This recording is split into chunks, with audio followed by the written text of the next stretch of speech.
함께 기도로 찬양 시작하겠습니다. 자비로우신 하나님, 이날 모여서 하나님께 예배 올려드립니다. 함께하는 찬양과 이 시간 우리가 듣는 말씀 가운데 성령으로 임재하셔서 우리에게 새로운 감동 허락하여 주옵소서. 예수님의 이름으로 기도합니다. 아멘. 찬송가 370장 함께 찬양하시겠습니다. 370장입니다.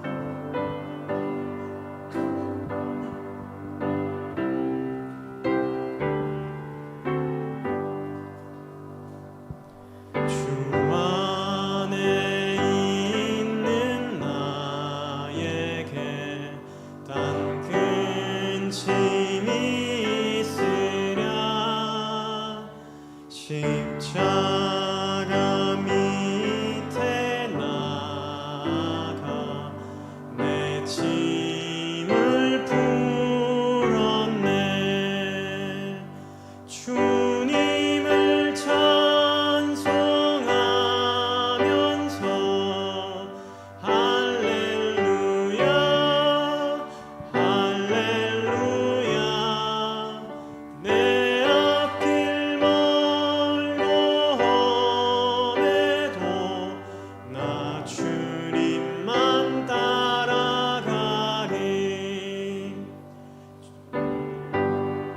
어려움이 변하여 내 기도 되었고, 첫날의 안숨 변하여 내 노래 되었네. 주님을 찬송하면서 할렐루야 할렐루야. 내 앞길 멀고 험해도 나 주님만 따라가리. 내 주는 자비하셔서 늘 함께 계시고, 내 궁핍함을 아시고 늘 채워주시네. 주님을 찬송하면서 할렐루야 할렐루야. 내 앞길 멀고 험해도 나 주님만 따라가리. 내 주 안에 준 언약은 영불변하시니, 그 나라 가기까지는 늘 보호하시네. 주님을 찬송하면서 할렐루야 할렐루야. 내 앞길 멀고 험해도 나 주님만 따라가리. 아멘. 찬송가 369장입니다.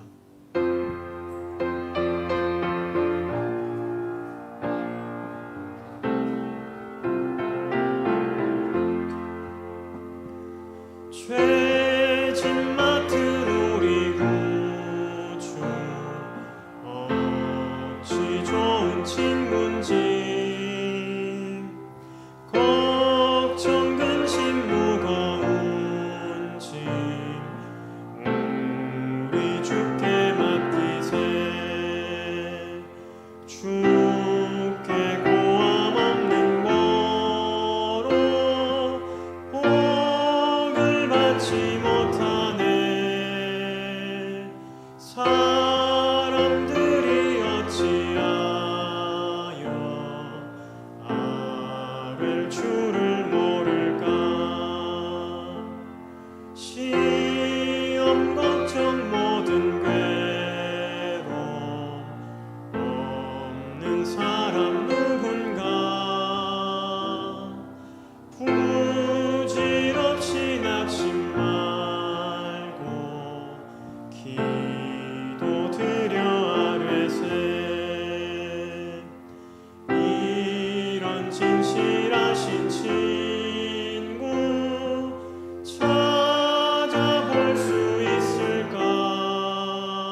피난처는 우리 예수 주께 기도드리세.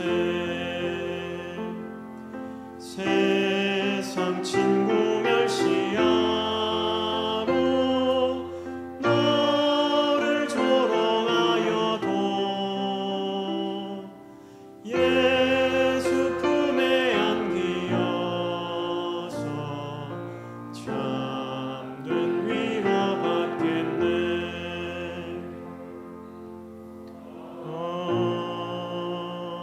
아멘. 찬송가 405장입니다.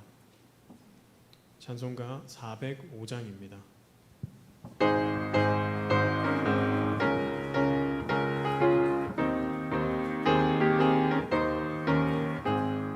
주의 친절한 발에 안기세. 우리 마음이 평안하리니 항상 기쁘고 복이 되겠네. 영원하신 발에 안기세. 주의 발에 그 크신 발에 안기세. 주의 발에 영원하신 발에 안기세. 날이 갈수록 주의 사랑이 두루 광명하게 비치고 천성 가는 길 편히 가리니 영원하신 발에 안기세. 주의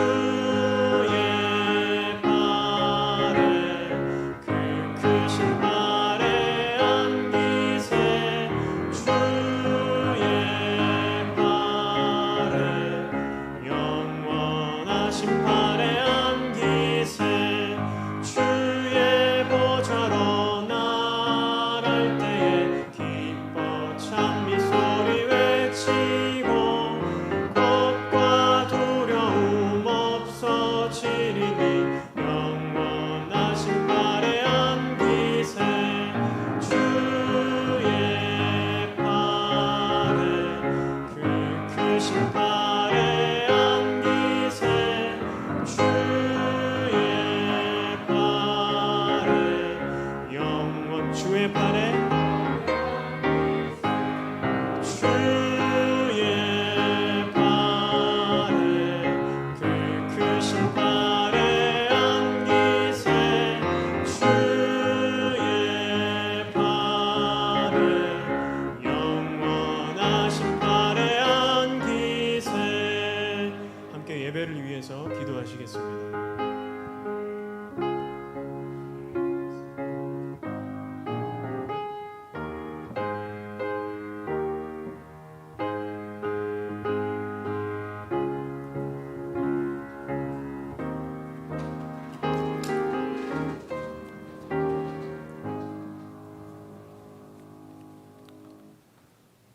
사랑과 은혜가 풍성하신 하나님 아버지, 오늘 이 시간 우리를 부르심을 감사합니다. 무더운 날씨이지만 하나님께서 주의 몸된 교회로 묶어주신 우리가 서로를 기억하며 지난 3일을 주님 은혜 가운데 살게 하시니 감사를 드립니다.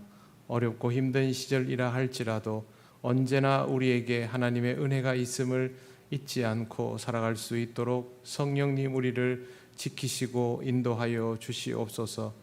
이 시간도 마음 다하여 주의 말씀을 들으며 찬양하기 위하여 모여싸우니 하나님께서 우리의 마음을 열어주셔서 오직 주의 은혜만 담을 수 있게 하여 주옵소서.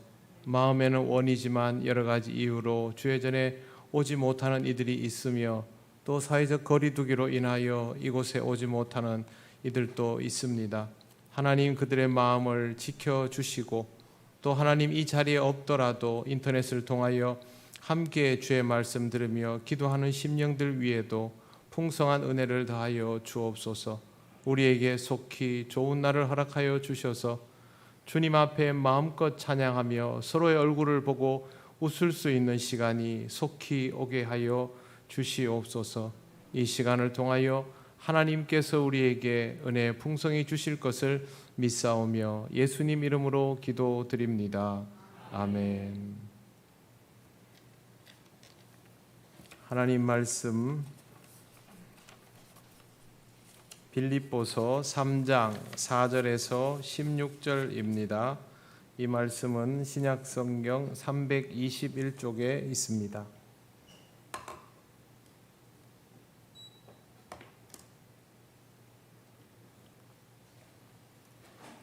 빌립보서 3장 4절에서 16절 말씀을 한 절씩 교독하겠습니다. 그러나 나도 육체를 신뢰할 만하며 만일 누구든지 다른 이가 육체를 신뢰할 것이 있는 줄로 생각하면 나는 더욱 그러하리니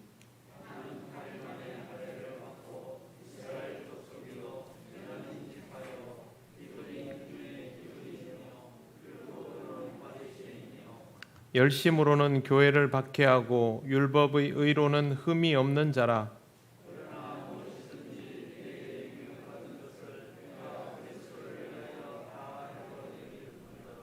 또한 모든 것을 해로 여김은 내 주 그리스도 예수를 아는 지식이 가장 고상하기 때문이라. 내가 그를 위하여 모든 것을 잃어버리고 배설물로 여김은 그리스도를 얻고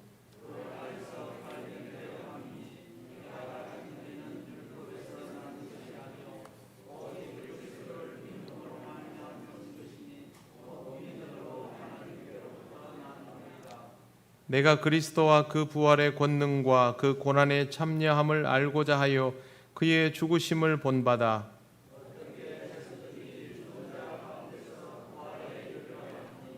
내가 이미 얻었다 함도 아니요 온전히 이루었다 함도 아니라 오직 내가 그리스도 예수께 잡힌 바 된 그것을 잡으려고 달려가노라.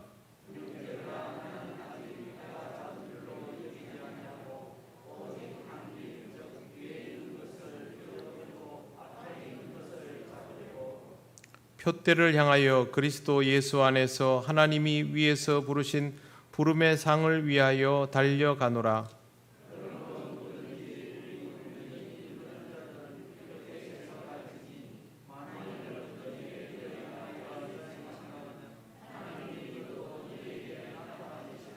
같이 읽겠습니다. 오직 우리가 어디까지 이르렀든지 그대로 행할 것이라. 아멘. 기도드리겠습니다. 하나님 감사합니다. 오늘도 우리에게 허락하신 이 말씀을 잘 듣고 또 이해할 수 있기를 원합니다. 이 말씀 속에 있는 하나님의 뜻을 보게 하시고 우리에게 은혜임을 알게 하옵소서. 예수님 이름으로 기도드립니다. 아멘. 네, 반갑습니다. 옆에 분들 인사 나누시겠습니다.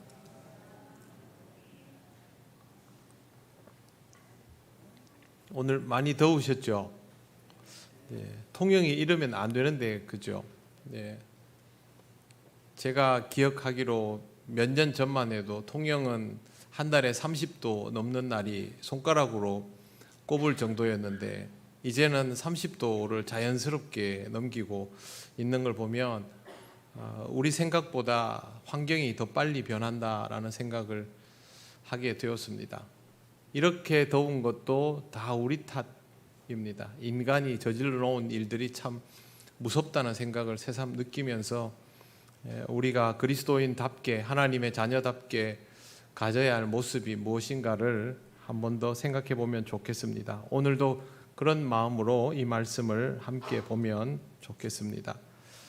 얘기할 때 이런 얘기할 때 있습니다. 내가 왕년에는 말이야 뭐 이런 식의 표현을 사용할 때가 있습니다.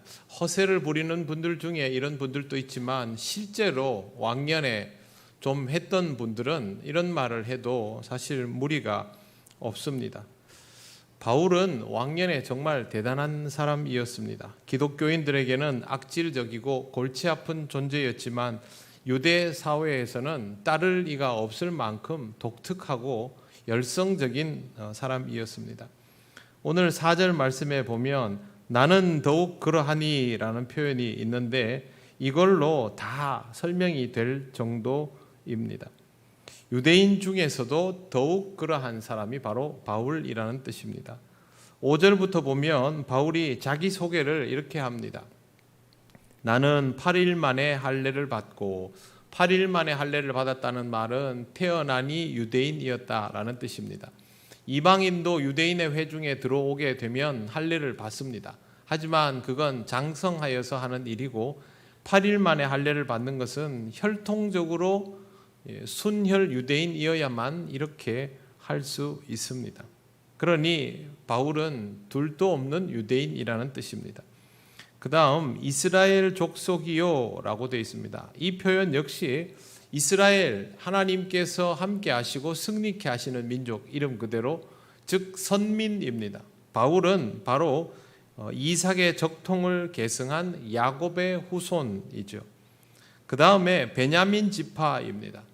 이스라엘 또 유다에 이르도록 베냐민 지파는 여러 지파들 중에서 평범한 지파가 아닙니다. 왜? 이 지파에서 임금이 나왔기 때문에 그렇습니다. 우리나라도 그 성씨에서 정승이 하나 나오면 그때부터 성씨의 가치를 다르게 평가하려고 들지 않습니까? 하물며 이스라엘의 첫 번째 임금이 나온 지파입니다. 남들이 인정하고 하지 않고를 떠나서 베냐민 지파는 자기 스스로 자부심을 가지고 있을 수밖에 없는 그런 혈통이라는 것입니다. 더구나 베냐민은 야곱의 12아들 중에 약속의 땅 가나안에 들어가서 태어난 아들입니다. 말 그대로 순혈 중에 순혈이라고 스스로 자부할 만한 사람들인 것이죠. 혈통적으로 바울은 썩 괜찮은 집안 사람이라는 것을 이걸로 볼 수 있습니다. 그 다음 히브리인 중에 히브리인이요, 이 말도 순혈 중에 순혈이다라는 뜻입니다. 출애굽할 때부터 히브리 혈통 그대로였다는 뜻이기도 합니다. 지금까지는 바울이 스스로 선택한 것들이 아닌 태어나 보니 그렇게 되어 있는 것들입니다. 지금까지는 그런 것들이고 이제부터는 바울이 스스로 원하여서 가게 된 길을 말하기 시작합니다. 율법으로는 바리새인이다라고 말합니다. 오늘은 바리새인에 대해서 여러분들에게 간단하게 설명을 좀 드리겠습니다. 이스라엘이 왕국이 없어지고 나서 바벨론 포로를 갔다가 되돌아와서 또 새로운 방식의 이스라엘 왕국이 서 있지 않습니까? 예전 같은 모습은 아니었지만 그렇게 있다가 또 알렉산더에 의해서 무참히 무너지게 되고 그러면서 다시 한번 마카비 혁명이라는 것이 나중에 일어나게 됩니다. 주전 166년에서 143년 이때 마카비 혁명 시대에 바리새인들이 처음 등장을 하고 이후에 하스몬 왕조 주전 142년에서 63년이니까 예수님 오시기 몇십 년 전이죠. 그때도 바리새인들이 시대를 주도합니다. 바리새인들의 당은 헬라 문화의 영향을 받은 유대인들의 모습을 좋지 않게 본 사람들이 모여서 시작한 것입니다. 알렉산더가 이제 들어와서 전체 지중해 지역 전체를 사실상 다스리며 영향을 미치게 되었던 그 시절에 헬라 문화가 본격적으로 들어오게 된 것이죠. 우리는 성경에서 로마 제국을 보면서 이스라엘 사람들이 로마의 영향을 많이 받았겠구나라고 생각하지만 그보다 훨씬 전에 마케도니아로부터 헬라의 영향을 훨씬 많이 받고 그 다음에 로마의 영향을 또 받게 되는 거니까 이미 이전에부터 헬라 영향을 받은 사람들입니다. 그래서 구약 성경도 보면 70인역이라는 헬라어로 된 성경이 있지 않습니까? 이미 예수님 시대의 사람들은 아람어를 실제 생활에서 사용하기는 했지만 헬라어가 낯설지 않은 그런 부류의 사람들이었습니다. 이런 것들이 바리새인들은 계속 못마땅했던 것이죠. 그러면서 자기들끼리 당을 지어서 무분별하게 헬라의 정신들을 받아들이는 것들을 보며 우리는 당신들과는 다른 사람들이다. 우리는 당신들과는 구별된 사람들이다. 분리된 사람들. 그렇게 해서 이름이 붙은 것이 바리새파입니다. 바리새파라는 말이 구별되었다, 분리되었다, 분리주의자라는 뜻입니다. 좀 극성 맞은 사람들이죠. 처음에는 정치를 삼가하고 종교적인 순수성의 목적을 맞추고 있었습니다. 그래서 신앙적인 부분에도 영혼의 불멸, 육신의 부활, 천사의 존재를 믿었던 사람들입니다. 서기관들의 해석을 잘 따르면서 율법을 지키는 사람들인데, 문제는 율법에 골몰해지기 시작하면서 점점 율법으로 자기 자신들을 올가매는 율법주의자가 되었던 것입니다. 바울은 이스라엘 땅에서 태어난 사람이 아닙니다. 여러분 잘 알고 있는 것처럼 길리기아 다소 출생이죠. 즉 디아스포라라는 뜻입니다. 그렇기 때문에 엄밀하게 말하면 혈통적으로는 유대인이지만 헬라파 유대인입니다. 헬라 지역에서 태어나고 자란 유대인입니다. 그런데도 불구하고 바울은 정통 바리새인으로 자랐습니다. 왜 그러냐 하면 굳이 예루살렘으로 유학을 가서 당대 최고의 유대 사상가인 가말리엘 문화에서 교육을 받았기 때문입니다. 스스로 바리새인이 되기를 원했고 율법에 대한 열성적인 추종자가 되었고, 또 이렇게 사실상의 엘리트 코스를 밟았던 인물이 사도 바울입니다. 그러니까 누가 더 골똘한 바리새인이냐, 누가 더 골똘한 율법주의자냐, 또 바리새인 중에 잘나기로 치면 누가 더 잘났느냐, 이러면 바울 앞에 와서 함부로 이름 내밀 사람이 없다는 뜻이죠. 그래서 내가 왕년에라고 말할 수 있는 바울이 입을 열었던 것입니다. 여기에 바울이 더한 게 있습니다. 6절을 보십시오. 열심으로는 교회를 박해하고 율법의 의로는 흠이 없는 자라. 바울은 박해에도 으뜸이었습니다. 바울이 박해의 으뜸이었다고 고약한 사람이다라고만 보면 안 됩니다. 율법에 충실하면 충실할수록, 그들의 관점으로 율법을 보면 볼수록 예수 도당 기독교인들은 이 세상에서 없어져야 할 전염병 같은 그런 존재였기 때문에 이렇게 바울 같은 행동을 하는 이들이 나온 것입니다. 바울이 율법에 충실하여 모든 일을 했다라는 것을 잘 알 수 있는 것이 6절 하반절에 나오는 율법의 의로는 흠이 없는 자라입니다. 바리새인들 중에 외식하는 이들이 참 많았지 않습니까? 율법을 제대로, 정말 율법을 잘 지켜야지라고 해서 지키는 그런 유형의 랍비나 이런 유형들도, 바울 같은 이는 그런 유형이죠. 이런 사람들도 있었지만 율법을 안다고 해서 그것을 교묘하게 이용하는 사람들도 상당히 많았습니다. 그러나 바울은 그런 부류가 아니라 정말 율법을 잘 지키려고 했던 그런 사람이었다는 것이죠.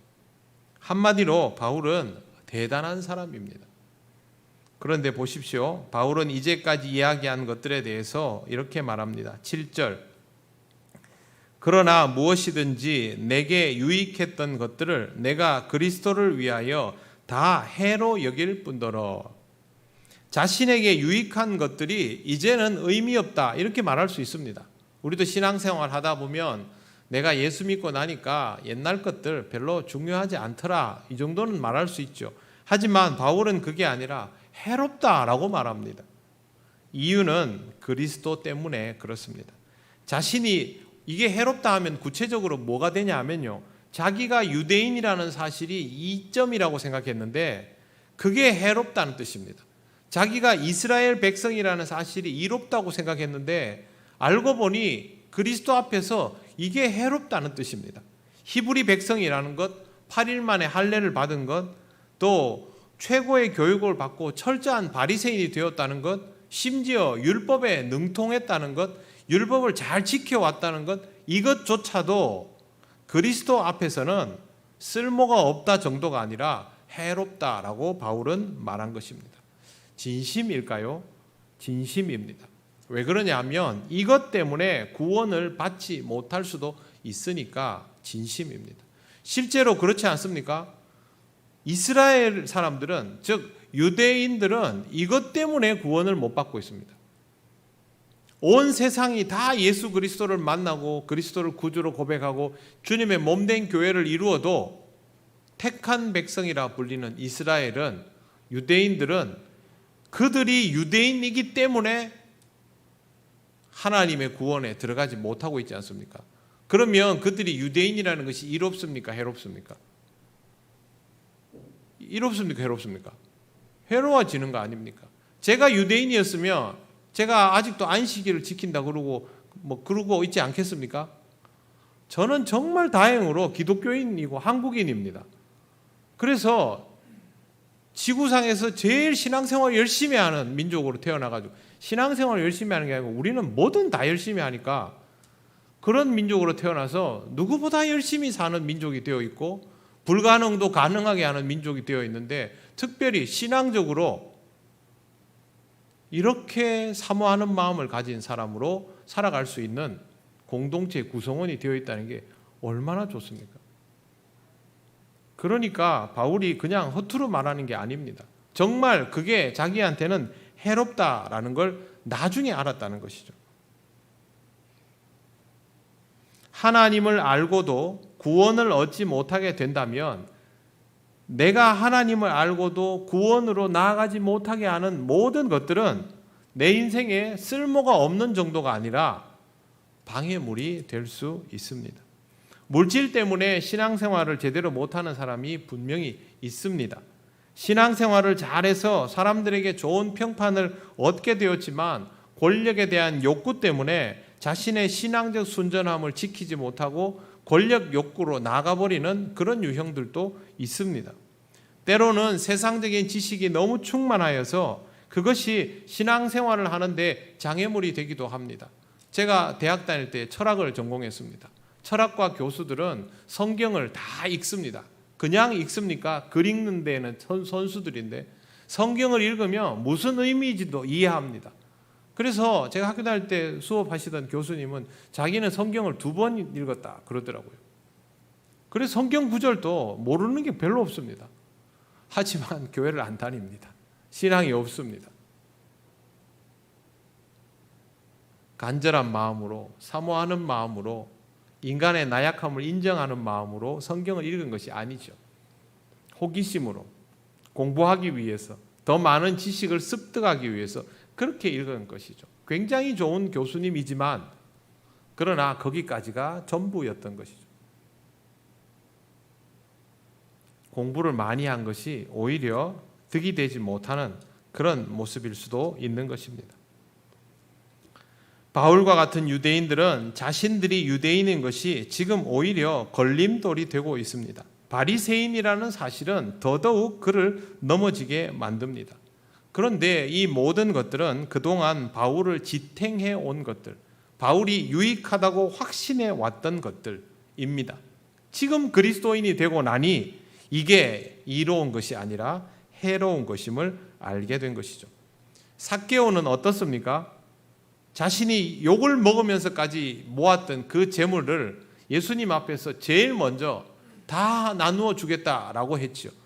당연히 그렇게 실천에 옮겼을 것입니다. 삭개오는 왜 그걸 내놓았을까요? 셈이 누구보다 빠른 사람이 삭개오 아니겠습니까? 물론 신앙적으로 다 내어놓을 수 있죠. 저는 삭개오는 무엇이 자기 발목을 잡는 것인 줄을 잘 알고 있는 사람이었다라고 생각합니다.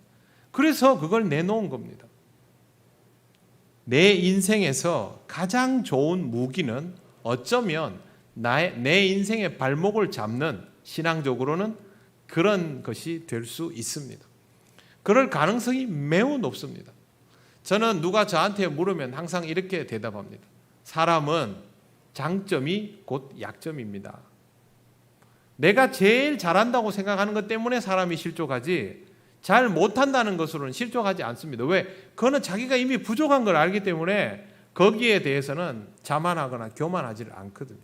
항상 선줄로 생각하다가 넘어지는 것이 사람이니까, 사람은 자기가 제일 잘하는 것을 할 때 가장 긴장감을 가지고 조심해야 되는 것이죠. 잘하는 것 뒤에는 뭐가 있습니까? 내가 유익하다 여기는 것들이 절비하게 무기로 준비되어 있습니다. 그래서 우리는 우리에게 유익하다고 생각했던 것들이 정말로 유익한 것인지를 좀 돌아볼 필요가 있습니다. 유대인들을 보면서 너희는 유대인인 것이 오히려 해롭다, 택한 백성이라고 여기며 살아왔던 것이 해롭다, 바리새인인 것이 더 해롭다 라고 남의 이야기처럼 할 것이 아니라 우리가 우리 자신인 것이 더 해로울 수 있다는 것이죠. 예를 들면 제가 기독교인으로서 4대째, 5대째 내려오는 가정에서 살았는 것이 제가 신앙적으로 잘하면 유익이 될 수도 있지만 그 껍데기만 입고 있으면 이게 해가 될 수도 있습니다. 왜? 교회를 너무 익숙하게 다녀버리면 자극이 없어지기 때문에 그렇습니다. 모태신앙인이 신앙이 좋으려면 정말 좋아지지만 신앙 하나도 없이도 교회를 다닐 수 있습니다. 얼마나 무섭습니까?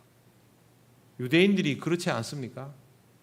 교회를 오래 다닌 것이 나한테 유익일 수도 있지만 까딱하면 이게 나한테 해가 될 수도 있는 것이죠. 물론 그렇다고 교회 오래 다닐 필요는 없다는 거 아닙니다. 교회를 오래 다니면 그것이 유익이 되도록 다녀야 하겠죠. 그래서 이런 것들을 우리는 수시로 점검을 해 보아야 합니다. 경제적으로 참 어려운 시대이고 여러 가지 고민거리와 숙제가 많은 시대이고 기후도 너무 빨리 변하다 보니까 도대체 우리가 앞날을 예측할 수 있는 것이 무엇일까라는 고민을 하게 되는 시대인 것은 맞습니다. 지금 코로나가 또 다른 방식으로 또 창궐 하고 있죠. 도대체 언제 마스크를 벗을 수 있을까라는 생각이 들기도 합니다만 그동안 우리는 어려움 속에서도 신앙을 지키면서 잘 살아오지 않았습니까? 꼭 우리가 내일을 예측하고 준비했다고 해서 잘 살아왔던 것은 아닙니다. 우리가 잘 살아온 것은 우리에게 있어서 장점이라고 생각하는 것들보다 하나님을 더욱 의지할 때 잘 살아올 수 있었던 것이죠. 그래서 지금 이 시대에도 저는 답이 똑같다고 생각합니다. 우리에게 유익이라고 생각되는 것들을 쳐다보기보다는 하나님을 더욱 의지하는 삶이 바로 필요한 때입니다. 앞으로 여건은 그렇게 좋지 않다고 생각합니다. 우리나라가 옛날처럼 그 시절이 돌아왔으면 그 정도로 발전이 되었으면 어림도 없는 소리입니다. 우리는 이미 세계 10강 안에 들어있기 때문에 이제 개발도상국들과 경쟁을 하지 못합니다. 이제 우리는 우리보다 먼저 선진국이 되어 있고 기술이 발전한 나라들하고 경쟁을 해야 합니다. 우리 국가대표 선수들 올림픽 나가기 전에 예선전 치를 때는 아시아에서 적수가 없었지만 올림픽 나가니까 어떻습니까? 다 우리보다 크고 전부 우리보다 잘합니다. 우리가 이길 것 같은 경기는 도무지 하나도 없습니다. 그런데도 이기지 않습니까? 우리도 그런 마음으로 신앙생활을 좀 할 필요가 있습니다.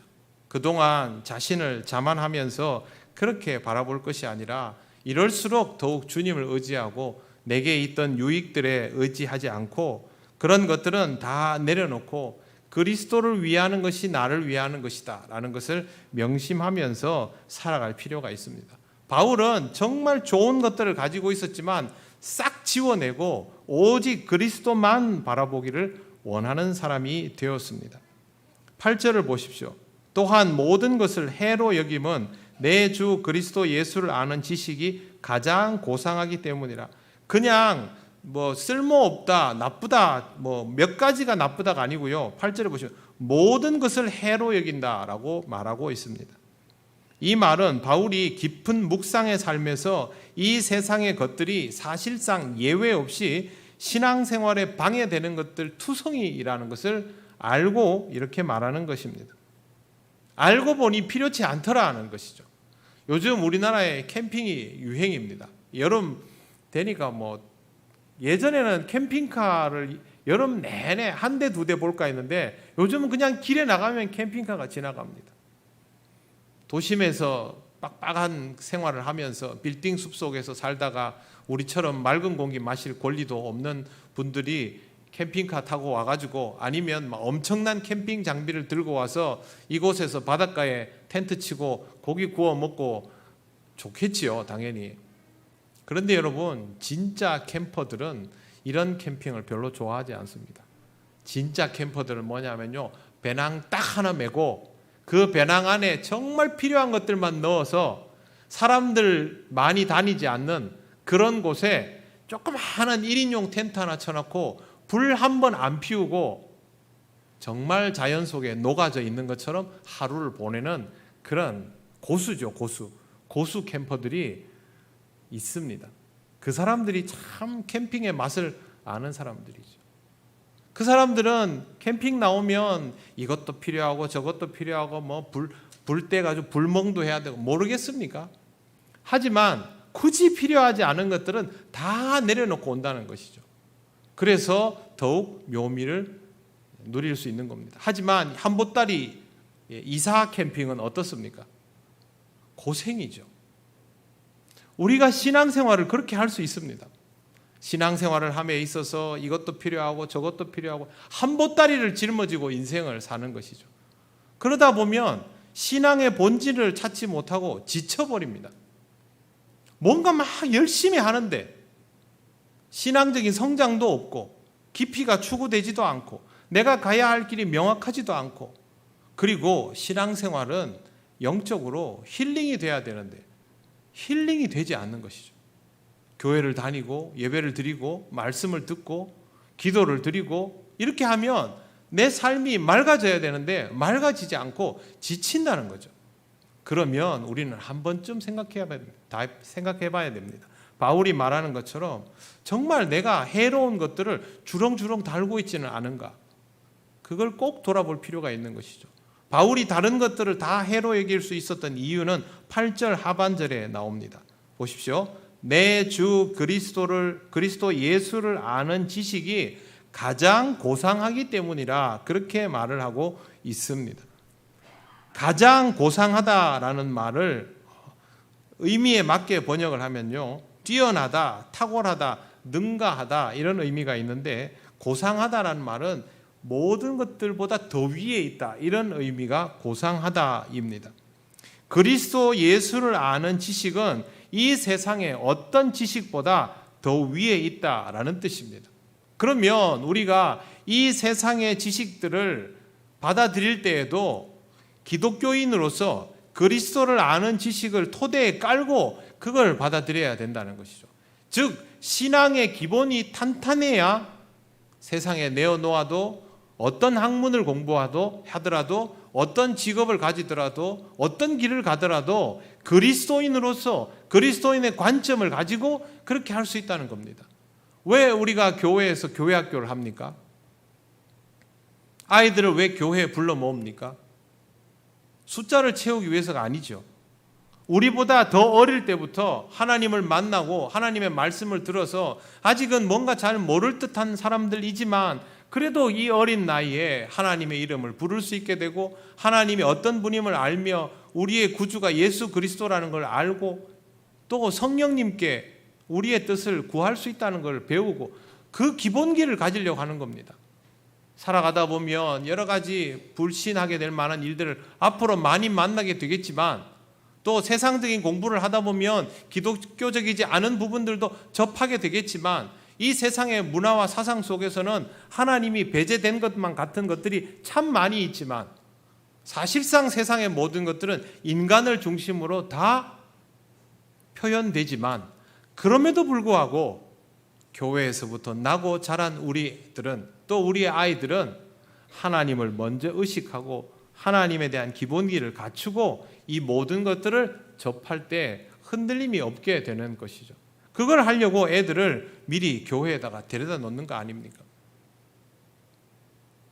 어릴 때부터 교회를 다니지 않더라도 우리에게 반드시 필요한 것은 그리스도를 아는 지식이 가장 고상하다는 사실을 직접 깨닫는 것입니다. 성경에 그리스도를 아는 지식이 가장 고상하다. 아, 그런가 보구나. 그럼 내가 이렇게 받아들여야 하겠구나. 이게 아니라 정말 그리스도를 아는 지식이 다른 어떤 것들보다 고상하다라는 걸 자기가 직접 깨달아야 합니다. 여러분, 이게 정말 좋아야 쓰지요. 여러분, 집에서 음식할 때 제일 좋은 칼이 있으면 그거 쓰지 않습니까? 뭐 아끼려고 안 쓸 수도 있겠지만 쓰려면 제일 필요한 거 쓰지 않습니까? 신앙생활도 마찬가지입니다. 하나님의 말씀이 정말 내 인생에 유용하다는 것을 알 때 그 말씀을 사용하는 법입니다. 그렇지 않으면 말씀을 사용하지 않습니다. 그리고 사용하지 않으면 기억되지 않습니다. 써먹어 봐야 사람이 기억을 하는 겁니다. 성경 구절을 기억하고 있는 사람들은 그 구절을 마음속으로 늘 되뇌이는 사람들입니다. 기도의 자리에서 하나님의 말씀을 들을 때, 또 말씀을 받아들이기 어려울 때 내가 읽었던 그 성경 구절 속에 있던 하나님의 메시지를 다시 내 마음에 새겨 넣으면서 그렇게 순종하며 받아들여 본 사람이 그 성경 구절을 이해하고 있는 것이죠. 그거 아니면 그렇게 못합니다. 그래서 사랑하는 성도 여러분, 하나님의 말씀이, 예수 그리스도를 아는 지식이 이 세상의 어떤 것보다 더 고상하다라는 것을 여러분의 삶 속에서, 여러분의 지식으로, 여러분의 마음으로 직접 깨닫는 은혜의 시간이 있으시기를 바랍니다. 다른 사람이 해줄 수 있는 것도 아니고 여러분이 하나님의 말씀에 직접 부딪혀보고 그 어려운 말씀을, 이 부담스러운 말씀을 앞에 놓고 기도하면서 받아들여 가셔야만 이게 됩니다. 바울이 그냥 말하는 거 아닙니다. 자기가 다 이 과정들을 겪고 나서 그렇게 말하고 있는 것입니다. 심지어 바울은요, 이렇게 말합니다. 그 다음에 보시면 내가 그를 위하여 모든 것을 잃어버리고 배설물로 여김은, 여기서 배설물이라는 말은 실제로 배설물이기도 하고요, 또 하나는 음식물 쓰레기를 뜻합니다. 그러니까 가장 혐오스럽고 가장 더러운 것이죠. 바울은 처음에 그냥 해롭다 정도를 말하다가 계속 강도를 높여서 말합니다. 이쯤 되면 뭐라는 것입니까? 절대 가까이 하지 말아야 할 것, 이렇게 돼버리는 것이죠. 그만큼 바울은 철저하게 그리스도를 먼저 만나기를 원했고 그렇게 했던 사람이라는 것이죠. 이런 사람이 아니었습니다. 결국 이 말은 바울은 완전히 딴 사람이 되었다라는 뜻입니다. 말로만 죄사함, 거듭남의 비밀 아무리 얘기하면 뭐합니까? 하나도 달라진 것이 없으면 거듭나지 않은 것이죠. 인생이 달라져서 완전히 다른 사람이 되었을 때 그걸 거듭남이라고 누가 보아도 알 수 있을 정도. 바울을 보면, 우리가 보면서, 바울 보면서 무슨 얘기하겠습니까? 딴 사람이죠. 사울과 바울은 딴 사람이죠. 이게 바로 거듭난 삶의 모습입니다. 신앙생활 하면서 우리가 아직도 갈팡질팡하면서 가치의 선택에 고민을 한다면 그건 다름 아닌 주님의 진정한 가치를 모르기 때문입니다. 아직도 내가 세상에서 먼저 승부를 걸고 신앙생활을 해야 할까? 신앙생활을 하고 나서 세상의 일에 승부를 걸어야 될까? 이런 걸 고민하고 있다면 아직 주님을 잘 모르는 사람입니다. 주님을 아는 사람은 그렇게 하지 않습니다. 주님과 단판을 짓고 그 주님으로부터 내가 가야 할 길을 받고 그리고 그 길을 가는 것이죠. 그렇게 가면 늦습니까? 여러분, 신앙으로 자리를 잡아놓고 세상의 일을 하면 늦습니까? 늦지 않습니다. 대학에 한번 떨어지면 늦습니까? 인생이? 재수, 삼수하면 늦습니까? 아니면 대학 못 가고 다른 길 가면 인생이 많이 늦어집니까? 인생의 값어치는 그렇게 결정되는 거 아닙니다. 주님을 알고 주님과 교제하고 주님께 뜻을 묻고 주의 말씀이 내 인생의 제일 중요한 값어치인 것을 확인한 다음부터 가는 그 길은 늦듯하여도 한 방에 가는 고속도로입니다. 늦을 리가 없습니다. 확신에 차 있는 인생이 거기에 주저함이 어디 있습니까? 그래서 여러분, 자녀들에게도 항상 이것을 먼저 이야기해 주시기 바랍니다. 바울은 왜 이런 말들을 할까요? 바울이 어느 순간 바울 보고 사람들이 그랬을 겁니다. 저 사람 돌았다. 그렇게 골똘한 유대주의자로 있다가 왜 갑자기 확 돌아서 가지고 180도 다른 말을 할까? 여러분, 바울이 갑자기 정신이 이상해져서 이런 말을 합니까? 아니면 바울이 지금 막 즉흥적으로 이렇게 합니까? 바울이 그 많은 교회에다가 차근차근 편지를 써가지고 교회의 어려운 문제들을 풀어가고 그렇게 그들이 궁금해하는 것들을 답을 주고 한 것이 일시적인 충동에 의해서 하는 겁니까? 전혀 그렇지 않죠. 바울은 그렇게 할 수 있을 만큼 신앙적으로 깊은 묵상과 연단의 과정을 몸소 경험하고 그걸 가지고 하나님이 주신 감동을 따라서 편지를 썼던 사람입니다. 그래서 우리가 지금 읽으면 바울이 마치 우리 속을 다 들여다보고 있는 것처럼 그렇게 느끼지 않습니까? 육체 때문에 죄가 우리를 떠나지 않는다. 오호라 나는 공고한 사람이다. 그거 딱 들으면요 가슴이 그냥 팍 찔립니다. 왜 바울은 그렇게 말할까요? 바울도 그런 아픔들을 안고서 신앙생활을 하며 그 자리에 이르렀거든요. 그래서 바울은 갑자기 어느 날 뒤집어진 사람이 아닙니다. 다메섹 도상에서 주님을 만나고 그때부터 방향이 선회되었다 할지라도 그가 이렇게 우리 기독교인들에게 놀라운 뜻을 전할 수 있는 하나님의 사람이 된 것은 이후의 모든 과정들 속에 뼈를 깎는 묵상이 있었기 때문에 가능한 것이죠. 그 뼈를 깎는 묵상이라는 것은요, 바울이 귀하게 여겼던 모든 것들을 일일이 하나씩 집어서 자기 몸에서부터 분리해내는 과정이 있었기 때문에 가능했다는 말입니다. 결국 우리도 신앙생활을 조금이라도 더 잘하려면 내 몸에 붙어있는, 내 마음에 붙어있는 내 무기라고 생각했던 것들을 다 떼나가야 됩니다. 아까 제가 물질이나 이런 걸 예로 들었지만 사실 그보다 중요한 건 우리 마음에 있는 것들이죠. 우리 마음에 있는 가시들이죠. 우리 마음에 있는 의심들, 그거 하나하나 떼나갈수록 그리스도를 향한 믿음도 커지게 되어 있습니다. 이런 과정들을 겪을 때 우리가 바울처럼 대단한 일을 하는 것은 아닐지라도 우리를 만나는 사람들에게, 내 이웃에게, 내 가족에게 바울처럼 편지하는 이런 마음으로 복음을 전해 나갈 수 있는 것입니다. 사랑하는 성도 여러분, 그리스도보다 중요한 것은 우리에게 없습니다. 이 중요한 그리스도가 우리 안에 온전히 담기려면 이 질그릇을 깨끗이 씻어야 합니다. 깨끗이 군더더기들을 자꾸만 제거해 나가야만 순전한 마음으로 예수 그리스도를 받아들이고 그래야 그리스도를 아는 지식이 고상하다는 것도 깨달을 수가 있습니다. 하나님께서는 우리가 그렇게 영적으로 더 성장해 나갈 수 있기를 원하십니다. 우리가 성장하면 우리 때문에 구원받을 이들이 얼마나 많은지 모릅니다.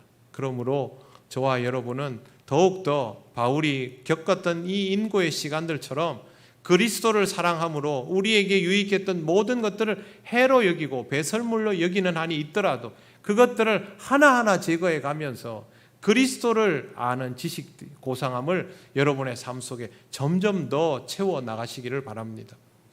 어느 날 돌변해야지 한다고 우리 인생이 변하지는 않습니다만 이런 마음으로 한 걸음 한 걸음을 가다 보면 사람들이 바울을 보면 놀란 것처럼 우리를 보면서 딴 사람이 되었구나라고 할 때가 있을 것입니다. 우리 모습이 세상 사람들에게 그렇게 드러난다면 하나님은 우리를 보며 기뻐하여 주실 것입니다. 그러한 소망을 가지고 함께 영적 성장을 이루어가는 우리 통영교회가 되면 좋겠습니다. 기도드리겠습니다.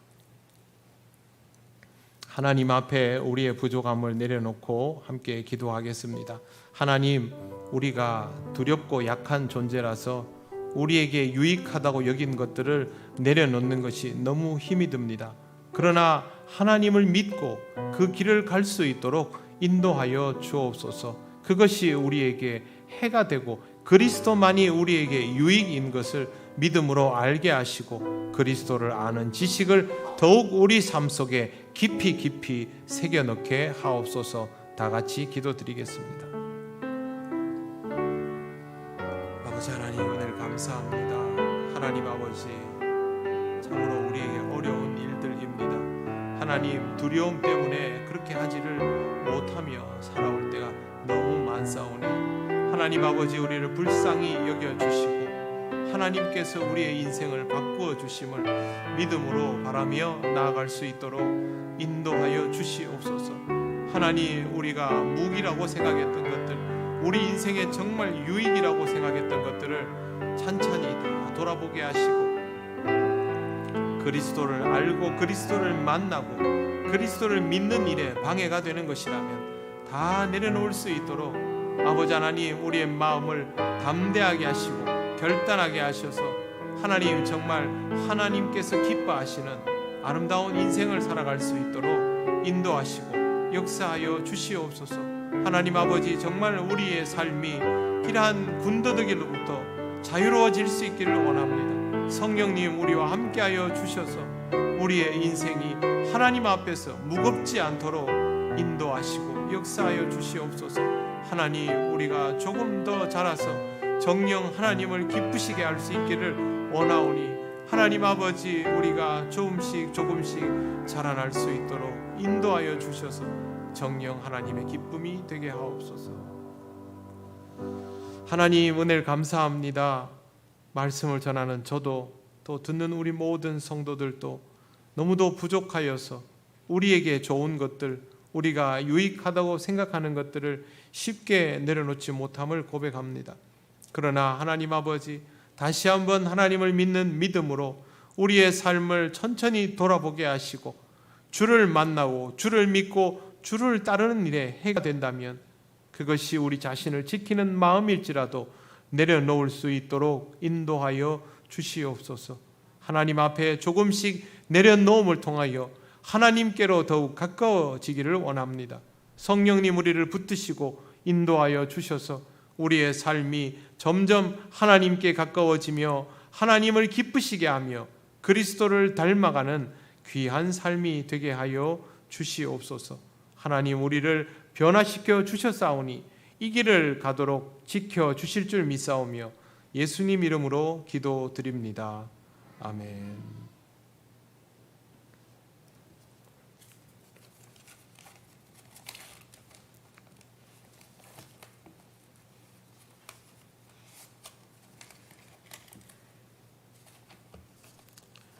교회 소식 전하겠습니다. 8월 성경 읽기표 내어드렸습니다. 여러분 시간 내어서 성경 읽기 하시고 여러분의 신앙에 조금이라도 더 유익이 있도록 하시길 바랍니다. 그리고 성경 읽다가 궁금하고 모르는 거 있으면 저희 교육자들한테 물어보시면 됩니다. 저희가 그러려고 있는 사람들이니까 부담 가지지 마시고 궁금한 것들은 언제든지 물어보시고 그렇게 하십시오. 네, 진주 남로의 남성교 연합회 학예 수련회는 2주 뒤로 연기되었음을 알려드립니다. 네, 부목사님은 지금 휴가 중에 있습니다. 네, 충분히 쉼을 얻고 또 잘 충전하여서 주의 몸된 교회 귀한 사명 감당하도록 많이 기도해 주시기를 바랍니다. 네, 지금 사회적 거리두기 3단계를 시행 중에 있습니다만 여러분 뉴스에서 보신 것처럼 새로운 형태의 바이러스들이 계속 나오고 있습니다. 무덥고 또 마스크 쓰기 참 힘든 계절이지만 지금처럼 교회에 오시면 거리두기와 또 생활 방역을 잘 실천해 주시고 가정에서도 여러분 솔선수범하는 그리스도인이 되어 주시길 바랍니다. 그러는 중에도 무더위에 지치지 않도록 건강관리를 잘 하시기 바랍니다. 연로하신 분들은 특별히 수분 섭취 많이 하시고요. 지치는 일 없도록 식사도 잘 하시고 수면도 충분히 하시기를 바랍니다. 다른 광고는 주보를 참조해 주시기 바랍니다. 주님께서 가르치신 기도를 올려드립니다. 하늘에 계신 우리 아버지, 아버지의 이름을 거룩하게 하시며 아버지의 나라가 오게 하시며 아버지의 뜻이 하늘에서와 같이 땅에서도 이루어지게 하소서. 오늘 우리에게 일용할 양식을 주시고 우리가 우리에게 잘못한 사람을 용서하여 준 것 같이 우리 죄를 용서하여 주시고 우리를 시험에 빠지지 않게 하시고 악에서 구하소서. 나라와 권능과 영광이 영원히 아버지의 것입니다. 아멘.